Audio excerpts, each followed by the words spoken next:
Good afternoon. For anyone that watched my previous blog earlier today, I actually made up my own 15-minute workout that I promised I would give you later, so that's what I'm doing right now. This 15-minute workout is simple, it's easy, you can do it on the beach, you don't have to have any weight, and it's just enough to make you feel a lot better about yourself, make you feel good that you actually did a workout while you were at the beach. And it's not one of those boring, just run, 2 miles on the beach type things. It's very simple, it's fun, it's easy, and it's 15 minutes. You really can't beat that. In an article by Coach Dose, who is a professional trainer, he's been noted in almost every single fitness magazine to date, he stated that sand provides less stability, which makes it a lot tougher on your muscles to do those general movements that you would do during a workout. And that was on www.fitbee.com. One thing I want to know is avoid compacted sand near the water because that's really bad on your ankles, and that's more so for running. It's not more for doing workouts and jumping and things like that, which is what we do a lot of. All my workouts consist of, at least. You want to stay more towards the loose sand and places like that because not only is it harder on your muscles, it works them more, but it's easier on your feet and your ankles because it's soft. It's not so compacted and it's just really hard, and you don't really want that in this kind of workout. In this exercise, you're going to do 2 sets of each exercise, resting for 30 seconds between the sets and 60 seconds between the exercise. So I'm going to show you how to necessarily do that. So pretty much you have a set of something, which is one exercise, and you're going to rest 30 seconds in between those sets of that one exercise, and then when you switch to a new movement, being a new exercise, you're going to want to rest 60 seconds in between. You're going to repeat this entire circuit if you would like. If it's enough for you, you can stop after the first circuit, which is after you repeat the reps and the sets. But if not, do it one more time to get that little bit of extra onto your workout. Today I'm going to be showing you these simple basic moves that are very easy for you to do. They're very simple. I mean, you really can't get any better than this. It's quick. It'll really get your heart rate up, and it'll help burn more calories, sweat off a few pounds, and it'll make you feel really good. So the first one that I want to do is called skiers, which is what I call them. You want to draw 3 parallel lines in the sand. I'm not at the sand right now because it's really hot outside, and I didn't really want to take my computer down into the sand and get it all sandy, so I'm going to have to do it inside. Work with me here. That's the best that I can do. But you're going to want to do a shuttle run, so you're going to want to make 3 lines in the sand approximately 5 yards apart. If you want to do shorter or better, I didn't really know about 5 yards, so I just did mine in basic reach where I could touch them. And so when I show you that movement, you'll understand exactly what that's supposed to look like. I'm going to move this over so that I have a bigger room for you and I can do the exercises better. And then I'll start showing you each exercise and how to do it.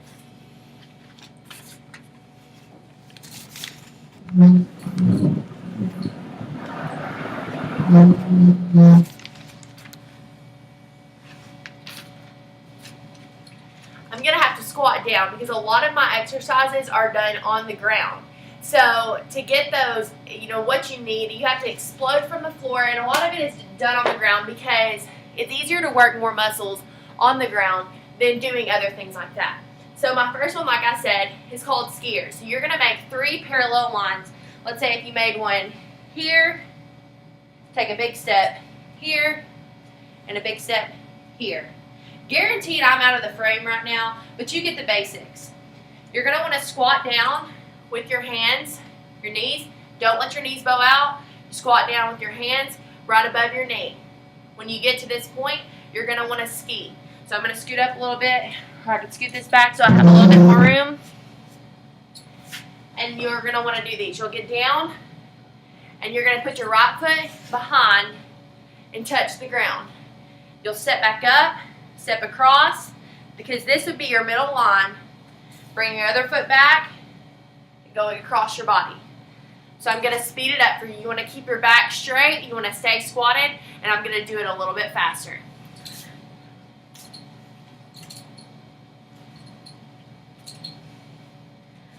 On those, you're going to want to do 2 sets of about 10 on each side. So this would be 1, this being 2, that's 1. If you want to count it like that, you could do, if you went like this, 1, 2, you can count that as 1 and do that 10 times. After you finish your first rep, you'll stop, take a 30-second break, and repeat that set over again, being the 1 on each side for 10 total times. And this will work your calves and your glutes and your hamstrings and your quads. So it literally works your legs really well. It gets almost every muscle in your leg, because when you're going back, you're bending. You can see my legs, which way it's happening. You're going across and you're bending. And that's the first exercise.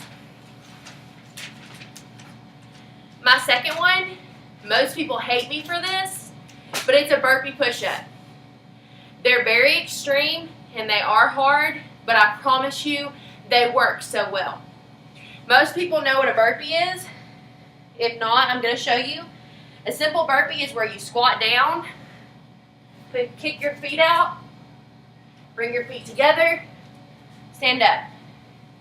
A burpee push-up is a little bit more extreme, and what you do is I'll do it slow. You're going to squat down, kick your feet out, do a push-up, put your feet together, come back up. That's 1. You're going to want to do 10 of those for 2 reps. If you feel a little bit more intense, the push-up is really hard. So if you feel a little bit more intense, you want to maybe bring your, you want to speed it up. Maybe you want to do it quicker, or maybe you want to add a few, 15. I don't really like to do 20 because it wears me out so much for the rest of my workout. But that's pretty simple. Those are simple to do. I'll do one quick for you, fast, so you see what it's supposed to look like in full motion.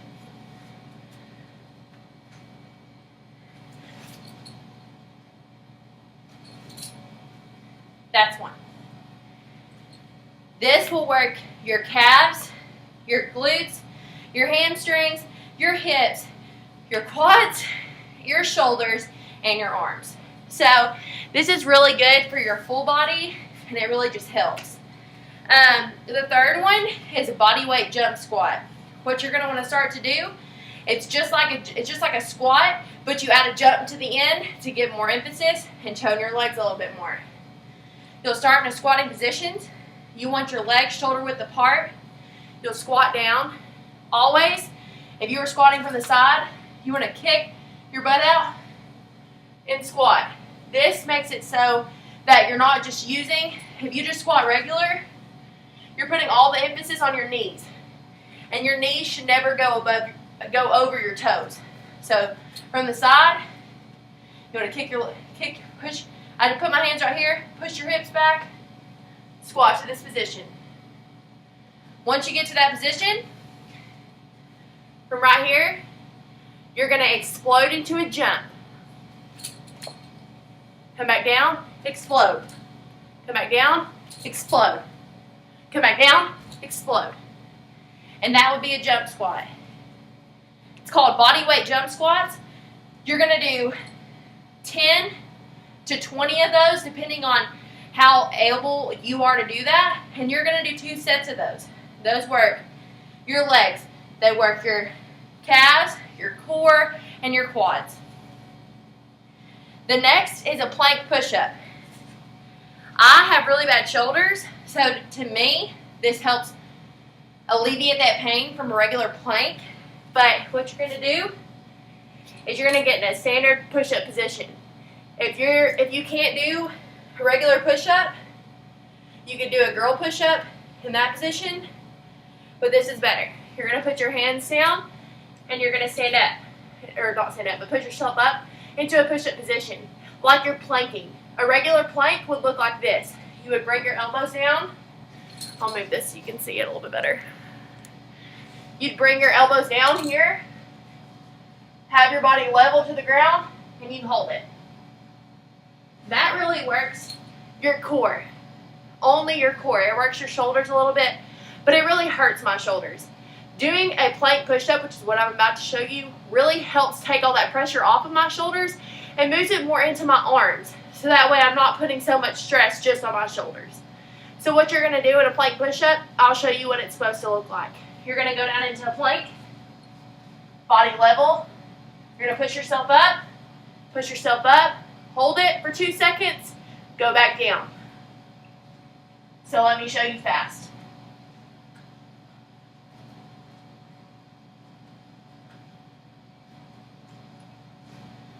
And that's your standard plank push-up.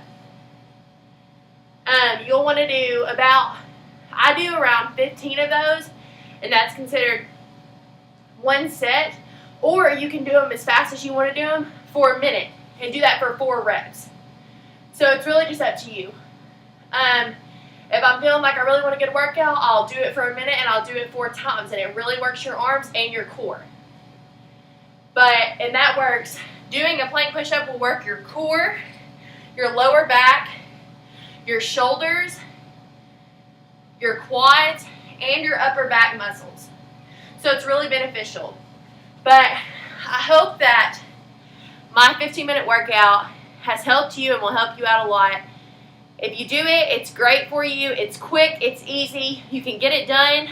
I went at 6 o'clock and did it in the morning because I wasn't about that heat. So I would recommend doing it before then. But if you really want to sweat, do it in the middle of the day. Who cares? But make sure you do it on soft sand because that's the most important.